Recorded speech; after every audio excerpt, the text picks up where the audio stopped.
کوئی عقل مند آدمی نہیں، وہ تو 4 مہینے کا بچہ تھا، وہ ایک 4 مہینے کا وہ قریب تھا۔ حضرت یوسف علیہ السلام کی گواہی دینے کے لیے اللہ نے اسے زبان دی تھی، زلیخا کے ماموں کا بیٹا تھا، 4 مہینہ کا گہوارے میں لیٹا ہوا، جب بادشاہ سے فیصلہ نہیں ہو رہا تھا اور بادشاہ پریشان تھا عزیز مصر کے کسی کو جا کے بتاؤں گا تو کوئی کیا سوچے گا، اس کے گھر میں کیا کچھ ہوتا ہے۔ کہتے پریشان تھا تو پنگوڑے سے بچہ بول پڑا، کہنے لگا بادشاہ اگر تو کرتا آگے سے پھٹا ہے تو پھر معاذ اللہ غلطی حضرت یوسف کی، اگر پیچھے سے پھٹا ہے تو پھر زلیخا کی، تو کرتا پیچھے سے پھٹا تھا۔ حضرت یوسف کے حق میں گواہی مکمل ہو گئی۔ اب آہستہ آہستہ نا دربار میں محل میں بات پھیلنے لگی، تو بیویاں کہنے لگی اوہو زلیخا تو ایک غلام پہ عاشق ہو گئی ہے، ایک غلام پہ۔ تو زلیخا کہنے لگی تم اجے میرا محبوب نہیں ڈٹھا۔ یہ رٹے ڈالنے والے دیکھتے نہیں اور دور کھڑے رہ رہ کے کہانیاں سناتے رہتے۔ انہوں نے کہا تو نے ابھی دیکھا نہیں نا، تو نے ابھی تجھے کیا پتا ہو کہ ماجرا کیا ہے؟ تو کہنے لگی نہیں تو غلام پہ۔ اس نے کہا چلو تجربہ کراتی ہوں۔ ساری عورتوں کو بٹھایا، ہاتھ میں ایک ایک سیب دیا، ایک ایک چھری دی، اور جب پوری تیاری ہو گئی پھل کاٹنے کی عورتوں کی تو جناب یوسف سے کہا ذرا جھلک تو دکھاؤ۔ تو حضرت یوسف نے جب جھلک دکھائی تو قرآن کہتا ہے سیب کاٹنے کی بجائے ہاتھ کاٹ لیے، اور کہنے لگی اوہو یہ کوئی بشر نہیں، یہ تو کوئی فرشتہ ہے، یہ کوئی فرشتہ ہے، یہ تو کوئی اللہ تبارک و تعالیٰ کی طرف سے آنے والا کوئی کرامت والا عزت والا شان والا فرشتہ ہے۔ حضرت زلیخا کہنے لگی سمجھ آئی ہے پھر تو مجھ پر شکوہ کرتی تھی۔ تو اب وہ بات بھی آہستہ آہستہ پھیلنے لگی کہ حضرت یوسف علیہ السلام کی غلطی نہیں، غلطی زلیخا کی۔ اب بادشاہ نے زلیخا سے کہا کہ اگر تو میں تیری بات کروں تو تیرے ساتھ میری بدنامی کا بھی ڈر ہے، کیا کریں؟ طے یہ پایا کہ حضرت یوسف کو جیل میں ڈال دیا جائے۔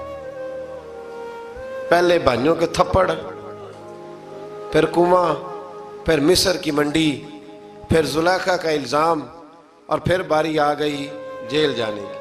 حضرت یوسف علیہ السلام کو جیل میں، کچھ نے لکھا ہے 12 سال جیل میں رہے، جیل میں ڈال دیا۔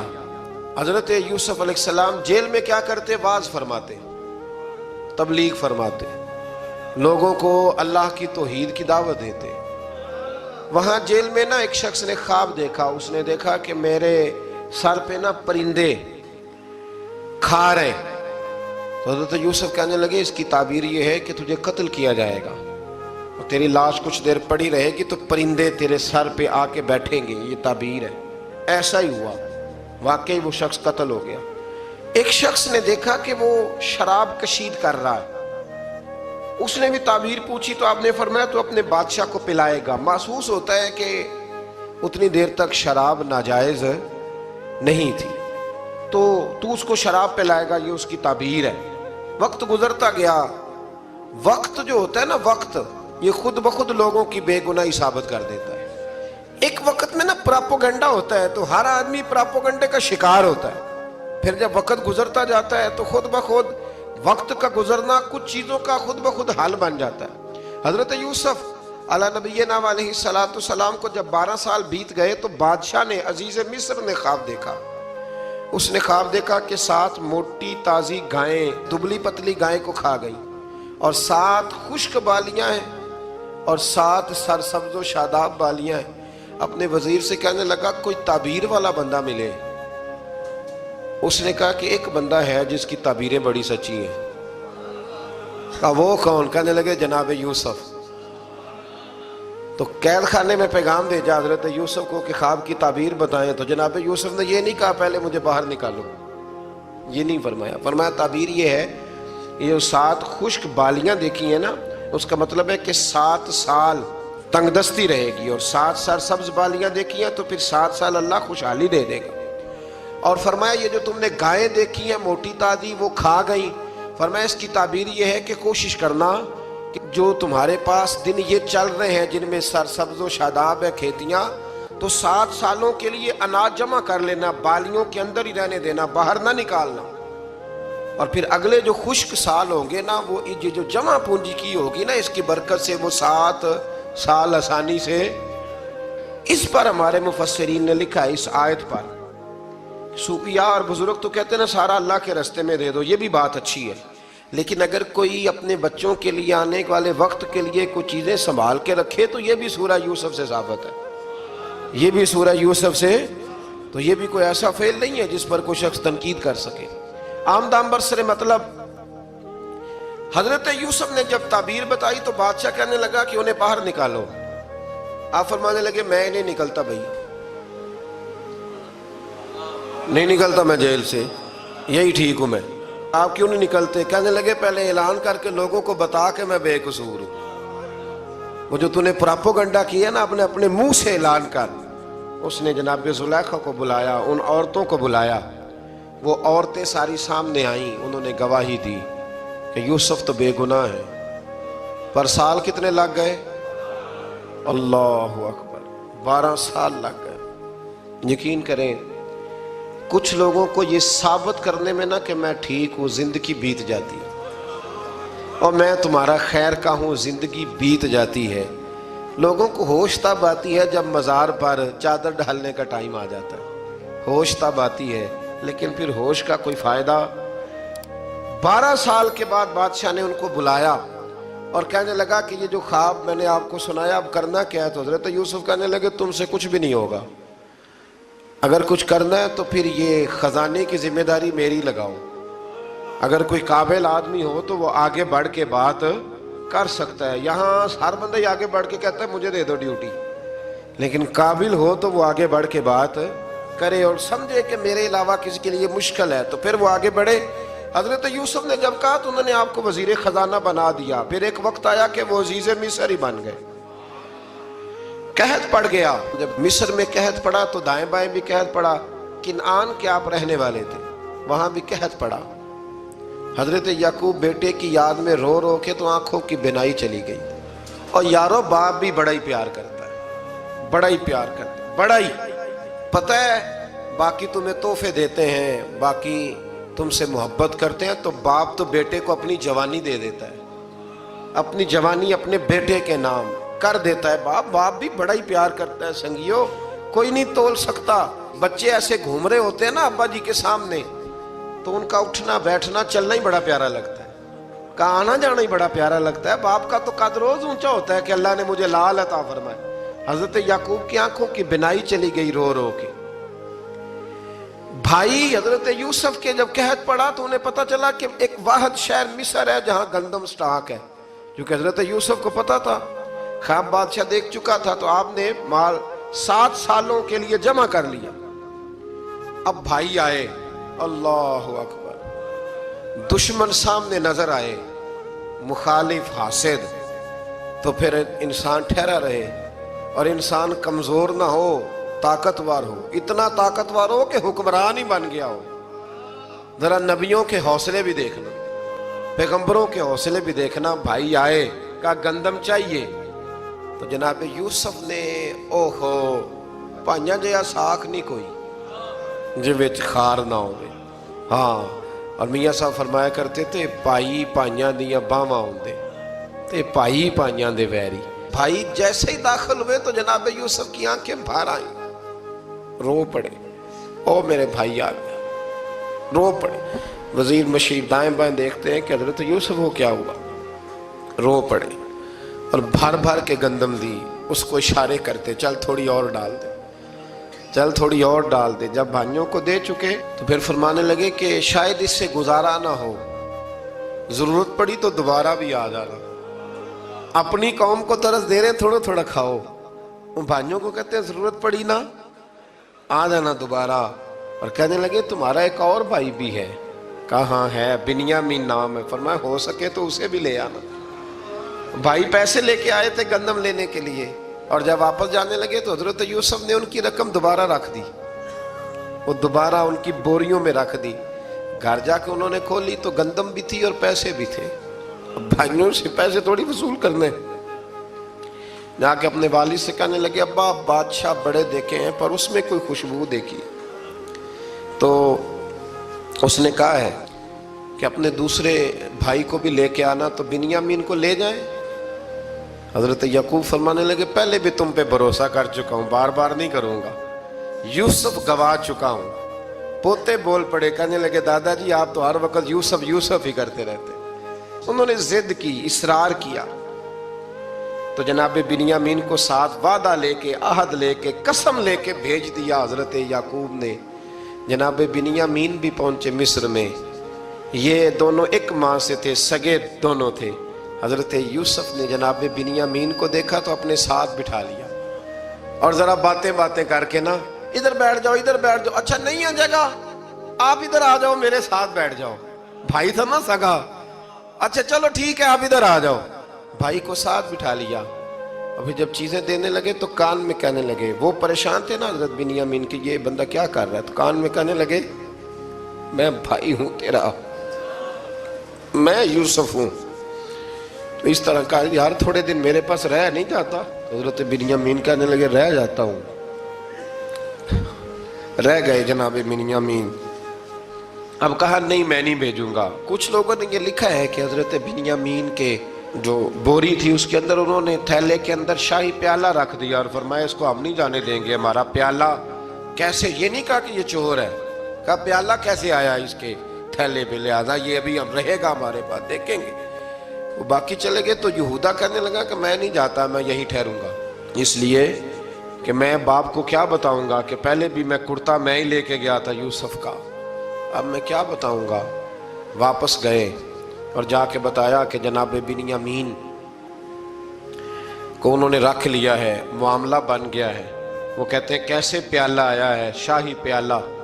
حضرت سیدنا یعقوب علیہ السلام فرمانے لگے میں نے تمہیں پہلے ہی کہا تھا کہ تم میرے بنیامین کو بھی لے جا رہے ہو، پہلے میں بھروسہ کر کے یوسف کے معاملے میں پریشان ہوں۔ فرمایا اس طرح کرو، جاؤ ڈھونڈو جا کے میرے یوسف کو، اور ڈھونڈو جا کے میرے بنیامین کو، جاؤ تلاش کرو۔ اللہ اکبر۔ بھائی دوبارہ آئے، گندم بھی ختم ہو گئی تھی، آتے ہی کہا کہ اے عزیز مصر بڑی بری حالت ہے، ہم بڑے پریشان ہیں، ہمارے باپ کی رو رو کے آنکھیں چلی گئی ہیں، مہربانی کرو کچھ گندم بھی دے دو، اور اس طرح کرو کہ ہمارا بھائی بھی ہمیں واپس کر دو تاکہ ہم اسے لے جائیں اور ہمارے والد گرامی کی آنکھیں ٹھنڈی ہوں۔ حضرت یوسف علیٰ نبینا علیہ السلام ان کی باتیں بھی سننے لگے اور غور سے ان کے چہرے بھی دیکھنے لگے، غور سے۔ تو جب انہوں نے حضرت یوسف علیہ السلام کی طرف غور سے دیکھا تو حضرت یوسف کہنے لگے مجھے پہچانتے ہو، پہچانتے ہو؟ کہا نہیں۔ فرمانے لگے میں یوسف ہوں۔ قال انا یوسف، کہنے لگے میں یوسف ہوں، اور حضرت بنیامین کی طرف اشارہ کر کے کہنے لگے وَهَذَا أَخِي، اور یہ میرا بھائی ہے، میں یوسف ہوں اور یہ میرا بھائی ہے۔ اور فرمانے لگے اللہ نے ہم پر احسان کیا ہے، اور جو تقوی اختیار کرتا ہے اور صبر کرتا ہے اللہ تعالیٰ اس نیک کے اجر کو کبھی ضائع، یہ نہیں فرمایا میں نے بڑے تقوی کیے پرہیزگاری کی تو بچ گیا، فرمایا جو بھی تقوی اختیار کرے گا، جو بھی صبر کرے گا، اللہ اس نیک کے اجر کو کبھی ضائع نہیں کرے گا۔ پھر فرمانے لگے جاؤ آج تم پر کوئی گناہ نہیں، جاؤ ایک دم ہی اسی وقت ہی فرمایا جاؤ میں نے تمہیں معاف کیا، جاؤ میں نے تمہیں معاف کیا۔ اور فرمانے لگے میری دعا ہے کہ میرا رب بھی تمہیں معاف کر دے۔ پھر فرمایا یہ میری قمیض لے جاؤ، میرا کرتا، اور میرے باپ کی آنکھوں پہ ڈال دینا، امید ہے ان کی آنکھوں کی روشنی واپس آ جائے، جاؤ لے جاؤ۔ تو وہ کرتا لے کے گئے، اذهبوا بقمیصی ھذا، یہ میرا کرتا لے جاؤ۔ دیکھو اللہ والوں کے وجود سے جو چیز لگ جائے تبرک بن جاتی ہے۔ تو وہ کرتا لے کے گئے، بھائی ابھی دور ہی تھے، تو قرآن مجید کہتا ہے ابھی وہ دور تھے تو سیدنا یعقوب علیہ السلام فرمانے لگے بھئی مجھے یوسف کی خوشبو آ رہی ہے، مجھے نا یوسف کی، اللہ اکبر، کون اندازہ کرے باپ اور بیٹے کی محبت کا، مجھے نا خوشبو آ رہی ہے، یوسف کی خوشبو، مجھے خوشبو آ رہی ہے۔ تو حضرت سیدنا یعقوب علیہ السلام کی آنکھوں پہ ڈالا تو روشنی واپس آ گئی۔ کعبہ جی ذرا چل کے دیکھو تو صحیح رب نے آپ کے بیٹے کو کتنی شانیں عطا فرمائی۔ چلو نا، یہ 72 لوگ تھے جو یہاں سے چلے کنان سے، اور ہزاروں کا لشکر لے کر حضرت یوسف آئے، ہزاروں کا لشکر لے کے والد کے استقبال کے لیے۔ اور جب باپ بیٹے کی ملاقات ہوئی تو امام غزالی فرماتے ہیں 4 لوگ دنیا میں بڑا ہی روئے ہیں۔ ایک حضور بڑا روئے ہیں امت کے غم میں، اور ایک سیدہ فاطمہ بڑا ہی روئی ہیں حضور کے وصال کے بعد، اور تیسرا فرماتے ہیں یعقوب بڑا ہی روئے ہیں حضرت یوسف کے لیے، بڑا ہی، اور چوتھے امام زین العابدین بڑا ہی روئے ہیں واقعہ کربلا کے بعد۔ یہ 4 لوگ بڑا ہی روئے۔ پھر جب ملاقات ہوئی دونوں کی تو اس درد سے ملاقات ہوئی کہ ہر آنکھ اشک بار ہو گئی۔ باپ بیٹا اتنی وارفتگی سے مل رہے تھے، اتنی وارفتگی سے کہ دائیں بائیں انہیں خبر ہی نہ رہی کہ باقی لوگ بھی ہیں۔ حضرت علامہ اسماعیل حقی نے لکھا ہے کہ جناب جبریل امین حضرت یعقوب کے کان میں کہنے لگے بس کریں، اوپر تو ذرا نظر اٹھائیں، فرشتے بھی دیدار کے لیے آئے ہوئے ہیں۔ دیکھیں اللہ کے فرشتے بھی آئے ہیں اس منظر محبت کو دیکھنے کے لیے۔ حضرت سیدنا یعقوب علیہ السلام، حضرت یوسف کی والدہ، اور پھر آپ کے 11 بھائی سارے آپ کے لیے سجدے میں گر گئے۔ تو حضرت یوسف کہنے لگے ابا جی یہ وہ میرا خواب ہے جو میں نے بچپن میں دیکھا تھا، یہ وہ میرا خواب ہے۔ حضرت سیدنا یعقوب علیہ السلام پھر کم و بیش لگ بھگ 23 سال، کچھ نے لکھا ہے 40 سال مصر میں رہے، اور جب وصال ہونے لگا تو حضرت یوسف سے فرمانے لگے بیٹا مجھے یہاں دفن نہ کرنا، مجھے وہیں لے جانا جہاں میرے والد دفن ہے۔ وہاں جا کے وہ دفن ہوئے۔ حضرت یوسف علیہ السلام نے پھر سالوں حکومت کی مصر پر، پھر وہیں ان کی تدفین ہوئی، اور جب تدفین ہوئی تو اختلاف ہو گیا۔ ہر قبیلہ کہتا تھا ہم نے اپنی طرف یوسف کو دفن کرنا ہے، اس لیے کہ جس طرف ان کو دفن کریں گے خوشحالیاں ہوں گی۔ پھر فیصلہ ہوا کہ سنگ مرمر کے تابوت میں رکھ کے حضرت یوسف کو دفن کیا جائے، اور دفن کرنے کے بعد ایسی جگہ پہ دفن کیا جائے جہاں سے پانی چھو کے گزرتا ہے۔ تو ان کو وہاں دفن کیا گیا، پانی چھو کے گزرتا تھا، لوگ کھیتیوں کو لگاتے تھے اور مصر سرسبز و شاداب رہتا تھا۔